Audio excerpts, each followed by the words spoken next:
Alan, you and I have spoken many times about One Ford, the idea of, globally manufactured cars that are on the same platform, sold all over the world. And, I want to get some sense of how that's working.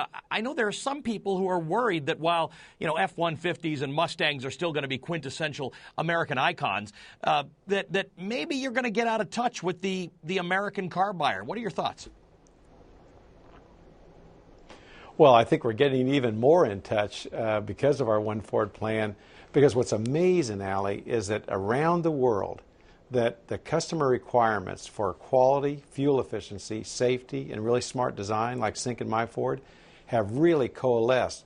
And the customers want all of those best in class, no matter what the size vehicle is, whether it's a Fiesta all the way up to an F-150, like you said. So the neat thing about the Ford brand promise is that when you walk into the Ford showroom, you're going to get the vehicle that works for you, whether it's a car, utility, or truck, and you're going to get it more affordably because we then use our global resources to deliver that for you. And on many of these levels you've delivered, your car sales were up in the United States, retail sales were up, some fleet sales were lower because you've got some capacity constraints.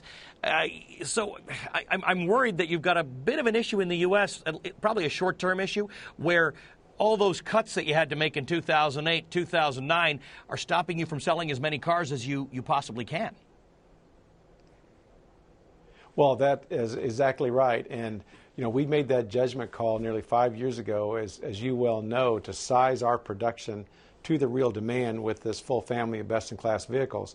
And what has happened is the market this year has come back about a quarter, maybe 2 quarters faster than what we had anticipated. So we're going to be a little short for the next few months. But as we bring our capacity back on by the third to fourth quarter, we will have our vehicles in the volumes that people really do want. You've got what might be the opposite problem in Europe, where you've not lost market share. Sales were down in Europe, but sales overall were down. But you can't idle and close factories in Europe largely because of labor laws. So I guess I'm interested in how long you think this European problem is going to go on for, and whether that's going to start to bleed into your bottom line from the cars you're selling here in the United States.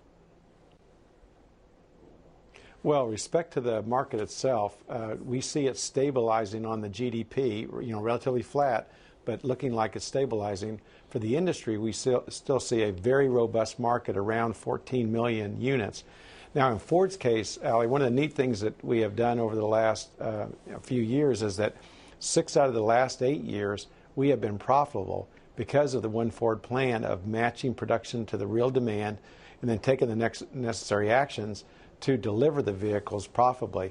So clearly the slowdown is a little bit more aggressive than we've seen in the past, but as we pointed out in the first quarter, we have taken very decisive action to reduce our cost structure, and we're going to also be bringing in more new vehicles, One Ford vehicles, in the second half of the year, which will help us on the revenue side also. So it's a tough situation, but we are taking decisive action just like we did in North America earlier. Looking over to Chrysler, they have started to overcome a problem you're very familiar with because Ford had the same problem when you took over, a perception of quality.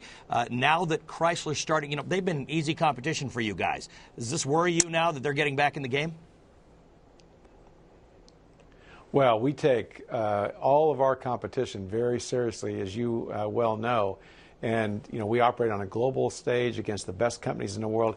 And I'm just so pleased, Ali, that over the last 5 and 6 years, because of our commitment to not only the strength of the product line, but also our efficiency and the work we did with the UAW and all of our suppliers, we are now have a cost structure where we are competing with the best in the world.